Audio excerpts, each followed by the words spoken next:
ফজরের নামাজের আগে ঘুম থেকে জাগ্রত হয়ে পাক পবিত্র হয়ে ১০ বার দুরূদ শরীফ ১০ বার আস্তাগফিরুল্লাহ পাঠ করে ইয়া বাসিতু এইটা যদি কেউ আসমানের দিকে হাত তুলে ১০ বার পাঠ করে গায়েব থেকে তার রুজি রোজগারের ব্যবস্থা হবে এবং সমস্ত টেনশন দূর হয়ে সে আনন্দে থাকবে সবসময়। প্রতিদিন যদি ৭২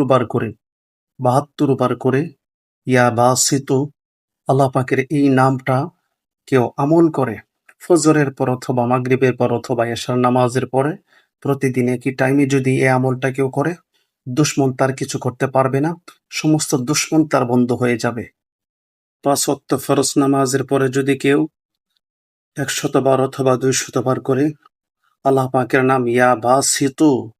এটা যদি কেউ পাঠ করে আল্লাহ পাকের গায়েবী সাহায্যে তার রিজিকের ব্যবস্থা হয়ে যাবে, সকল প্রকার অভাব অনটন তার দূর হয়ে যাবে। কারো যদি প্রচুর পরিমাণের দুশ্মন থাকে, শক্তিশালী দুশ্মন যদি আপনার থাকে, সেই দুশ্মনকে প্যারালাইজ করার জন্য, সেই দুশ্মনকে দুর্বল করার জন্য, আপনার পায়ের নিচে ফেলে রাখার জন্য আপনি যদি এই রাত ১টার সময় ঘুম থেকে জাগ্রত হয়ে ২ রাকাত হাজতের নামাজ আদায় করে ১০ বার দুরূদ শরীফ ১০ বার আস্তাগফিরুল্লাহ পাঠ করে আল্লাহ পাকের নাম ইয়া কবিদু সঠিক শুদ্ধ আরবি উচ্চারণের সাথে এই আমলটি একটানা ১০০০ বার পাঠ করেন, আপনার শক্তিশালী দুশ্মন একেবারেই দুর্বল হয়ে যাবে। তবে এই আমলটির জন্য সাহেবে ইয়াকিন হওয়া অত্যন্ত জরুরি, না হলে আপনি নিজেই ক্ষতিগ্রস্ত হয়ে যাবেন। মাওলানা ইয়াকুব চারখি রহমতুল্লাহি আলাইহি শরহে আসমাউল হুসনা কিতাবের মধ্যে লিপিবদ্ধ করেছেন, কোন ব্যক্তি যদি ইয়া আলিমু আল্লাহ পাকের এই নামটা প্রতিদিন ২৫০ বার করে ফরজ নামাজের পরে পাঠ করে তাহলে সেই ব্যক্তির কাশ খুলে যাবে, আল্লাহ পাকের পক্ষ থেকে গাইবী ইলম তার হাসিল হবে, অদৃশ্য জগতের অনেক জ্ঞান তার জন্য অদৃশ্য জগতের জ্ঞান সে লাভ করতে পারবে এই আমলটা যদি কেউ নিয়মিত করে। শামসুল মুজারেফ গ্রন্থকার তিনি লিখেছেন যে কোনো ব্যক্তি যদি ৫ ওয়াক্ত নামাজের পরে অথবা প্রতিদিন কমপক্ষে কয়েক শতবার করে আপনি ১০০ বার পড়তে পারেন, ২০০ বার পড়তে পারেন আপনার সময় অনুযায়ী। আপনার যদি সময় কম থাকে কম করে পড়বেন, বেশি থাকলে বেশি পরিমাণে পড়বেন, নির্দিষ্টতা নাই। প্রতিদিন যদি এই আমলটা করতে পারেন ইয়া আলিমু তাহলে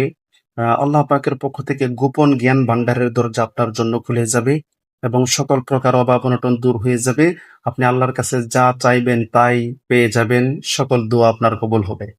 আপনার অন্তরের মধ্যে মনের মধ্যে বাতিনি নূর দ্বারা অন্তরকে আলোকিত করার জন্য প্রতিদিন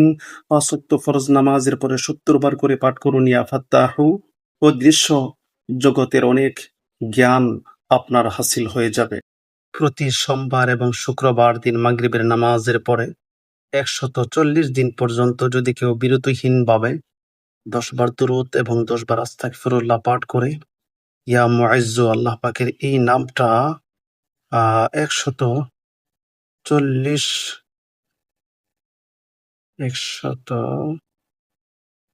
মানে শুধুমাত্র ৪০ বার করে যদি এই দোয়াটা কেউ ১৪০ দিন পর্যন্ত পাঠ করে তাহলে এই ১৪০ দিনের মধ্যেই আল্লাহ রাব্বুল আলামিনের তার সকল অভাব অনটন দূর করে দিবেন, সমস্ত দুশ্মন তার শেষ হয়ে যাবে এবং যতদিন পর্যন্ত সে জীবিত থাকবে দুনিয়া এবং আখিরাত আল্লাহ রাব্বুল আলামিন তার জন্য শান্তিময় করে দিবেন।